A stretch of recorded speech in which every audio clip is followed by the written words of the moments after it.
Idemo do Hristove pobjede, idemo do Hristove pobjede, idemo do Hristove pobjede, idemo do Hristove pobjede, idemo do Hristove pobjede. Oče naš, koji si na nebesima, da se sveti ime Tvoje, da dođe carstvo Tvoje, da bude volja Tvoja i na zemlji kao na nebu. Hljeb naš nasušni daj nam danas i oprosti nam dugove naše, kao što i mi opraštamo dužnicima svojim. I ne uvedi nas u iskušenje, no izbavi nas od zloga. Amin.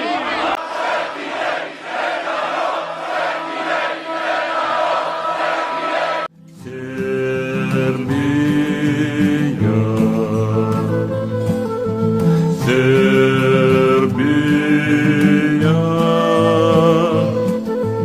ti любовь моя, ты сестра моя, Сербия,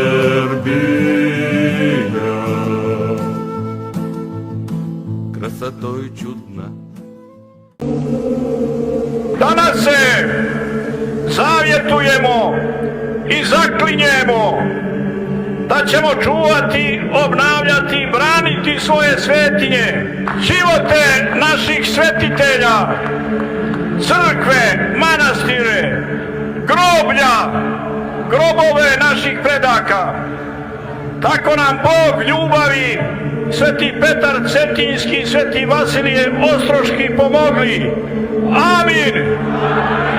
Amin! Amin!